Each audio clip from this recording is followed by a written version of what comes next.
بسم اللہ الرحمن الرحیم۔ کفر شرک میں ڈوبی قوم نے شیطان کی پیروی کرتے ہوئے 5 بڑے بت بنا لیے اور ان کی عبادت کرنے لگے۔ یہی وہ پہلی قوم تھی جس نے بت پرستی شروع کی۔ حضرت ادریس علیہ السلام کے پرپوتے حضرت نوح علیہ السلام کو اللہ پاک نے نبوت عطا فرمائی اور اس قوم کی رہنمائی کا حکم دیا۔ حضرت نوح علیہ السلام نبوت کے اعلان کے بعد لوگوں کو ایک خدا کی عبادت کی دعوت دینے لگے۔ آپ نے 950 سال تک تبلیغ کی، لیکن صرف چند لوگ ہی آپ پر ایمان لائے اور آپ کی نبوت کا اقرار کر کے اللہ پاک کی عبادت کرنے لگے۔ آج کی ویڈیو کا ہمارا موضوع ہے کہ کیوں حضرت نوح علیہ السلام کی بیوی ان پر ایمان نہ لائی اور کیسے کیسے آپ کی بیوی نے آپ پر ظلم ڈھائے۔ آپ کی بیوی کیسے آپ کے بیٹوں کو بھی ورگلاتی رہی اور انہیں اپنے ہی باپ کے خلاف استعمال کرتی رہی۔ مختلف تفسیروں اور تاریخی کتابوں میں حضرت نوح علیہ السلام کی بیوی کو مختلف ناموں سے پکارا گیا ہے، لیکن مشہور اور متفقہ یہی ہے کہ اس عورت کا نام واحلہ تھا۔ یہ برسوں حضرت نوح علیہ السلام کے ساتھ رہی اور اس سے حضرت نوح علیہ السلام کا ایک جوان سالہ بیٹا کنعان بھی تھا۔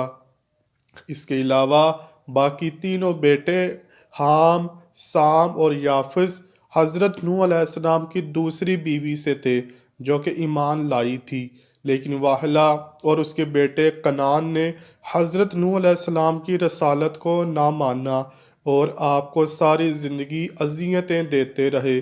جب حضرت نوح علیہ السلام نے اعلان نبوت فرمایا تو قوم کے لوگوں نے ان کی دونوں بیویوں کے رشتہ داروں کو اکٹھا کر لیا اور حضرت نوح علیہ السلام کے گھر بھیج دیا کہ وہ اس نئے دین کی دعوت دینا بند کر دیں، نہیں تو پوری قوم مل کر نوح علیہ السلام کے گھر کا گھیراؤ کر لے گی۔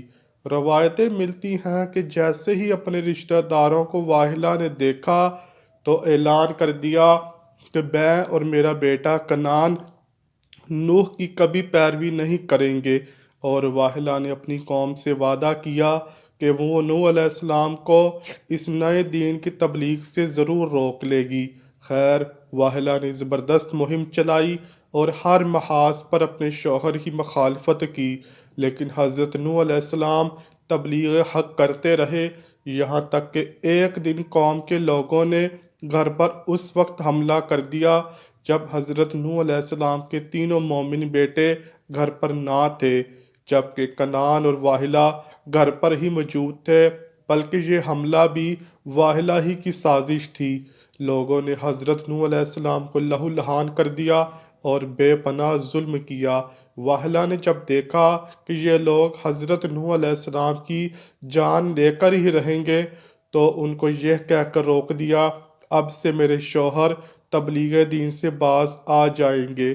مزید کہنے لگی، اے میری قوم کے لوگوں، نوح تو دیوانے ہو گئے ہیں، تم انہیں مار مار کر اپنی مرضی کے مطابق نہیں بنا سکتے، تم انہیں مت مارو، یہ جو کچھ کہتے ہیں حالت دیوانگی میں کہتے ہیں، انہیں خود بھی معلوم نہیں یہ کیا کہہ رہے ہیں۔ اس طرح لوگوں نے حضرت نوح علیہ السلام کو چھوڑ دیا۔ حضرت نوح علیہ السلام کو اپنی بیوی کی ان باتوں سے بہت تکلیف پہنچی۔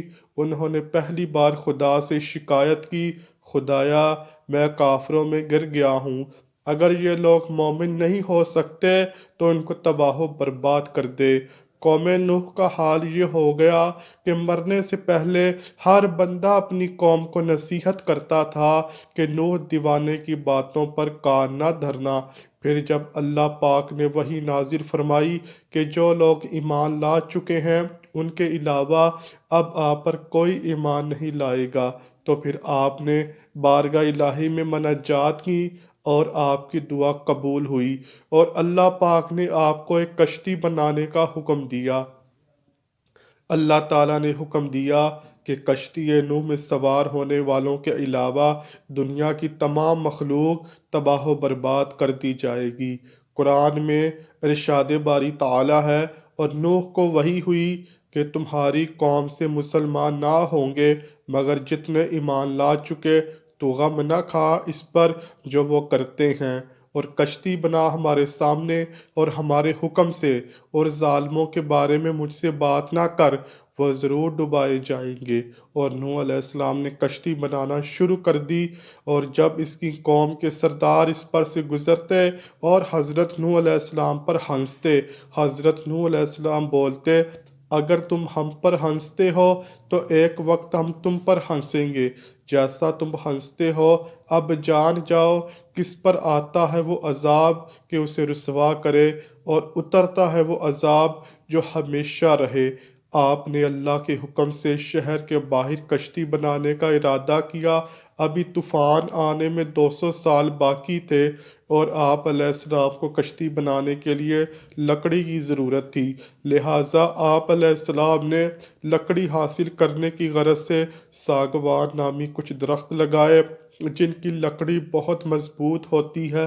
یہ درخت 100 سال میں تیار ہوئے۔ اس کے بعد آپ علیہ السلام نے ایمان لانے والوں کے ساتھ مل کر دنیا کی پہلی کشتی بنانے کا کام شروع کر دیا۔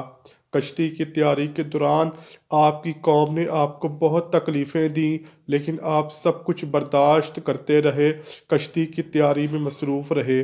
اپنی قوم کی طرح واحلہ بھی حضرت نوح علیہ السلام کو کشتی بنانے سے روکنا چاہتی تھی، اس لیے واحلہ روز رات کو اپنے بیٹے کنعان کے ساتھ آتی اور کشتی میں جگہ جگہ سوراخ کر جاتی۔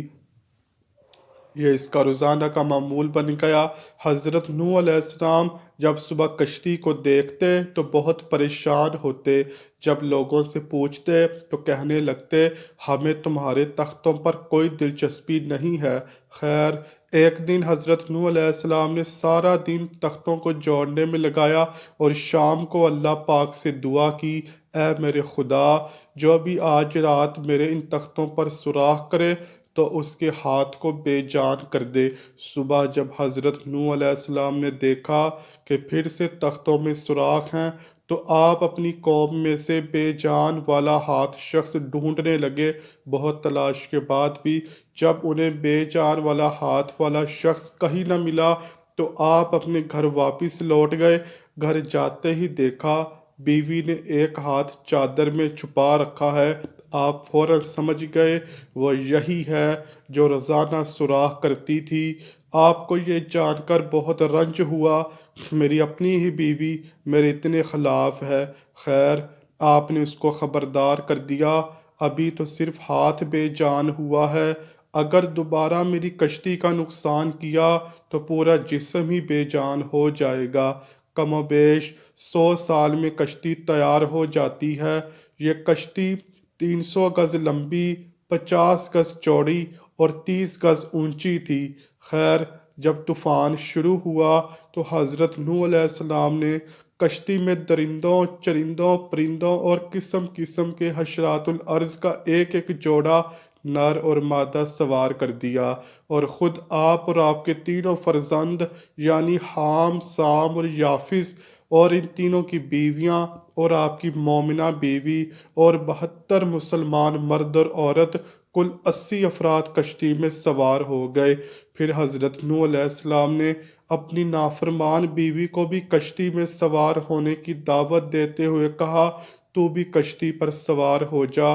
تو بیوی نے کہا، تمہاری باتوں پر کون اعتبار کرے جبکہ پوری قوم تم کو جھٹلا رہی ہے۔ حضرت نوح علیہ السلام نے کہا، تم میری گمراہ قوم میں مت شامل ہو، تم میرا کہنا مانو اور کشتی پر سوار ہو جاؤ۔ لیکن بیوی نے انکار کر دیا۔ وہ اقرار کرتی بھی تو کیسے، وہ تو حضرت نوح علیہ السلام کی نبوت کی شروع سے ہی قائل نہ تھی، اور وہ مسلسل اپنی گمراہ قوم کا ساتھ دے رہی تھی۔ بیوی سے مایوس ہونے کے بعد اپنے بیٹے کنعان سے کہا، تم کشتی میں آ جاؤ، اس نے صاف انکار کر دیا، اور آخر میں آپ کی بیوی واحلہ اور بیٹا کنعان دونوں کشتی میں سوار نہیں ہوئے اور طوفان میں غرق ہو گئے۔ ناظرین، اس میں کوئی شک نہیں کہ حضرت نوح کی قوم، ان کا ایک بیٹا اور بیوی اللہ پاک کی نافرمانیوں کی وجہ سے غرق ہوئی۔ اس لیے ہمیں چاہیے کہ ہم اپنی اور اپنی آنے والی نسلوں کی خیر و بقا کے لیے اللہ اور اس کے پیارے حبیب صلی اللہ علیہ وآلہ وسلم کی نافرمانیوں سے ہمیشہ بچیں اور دوسروں کو بھی بچائیں۔ ہم عہد کرتے ہیں کہ گناہوں سے دور رہتے ہوئے نیک اعمال کریں گے اور ہر ایک کی اپنی حیثیت کے مطابق مدد کریں گے۔ اللہ پاک ہماری دعاؤں کو اپنی بارگاہ میں قبول فرمائے۔ کمنٹ سیکشن میں آمین لکھنا مت بھولیے گا۔ اللہ حافظ۔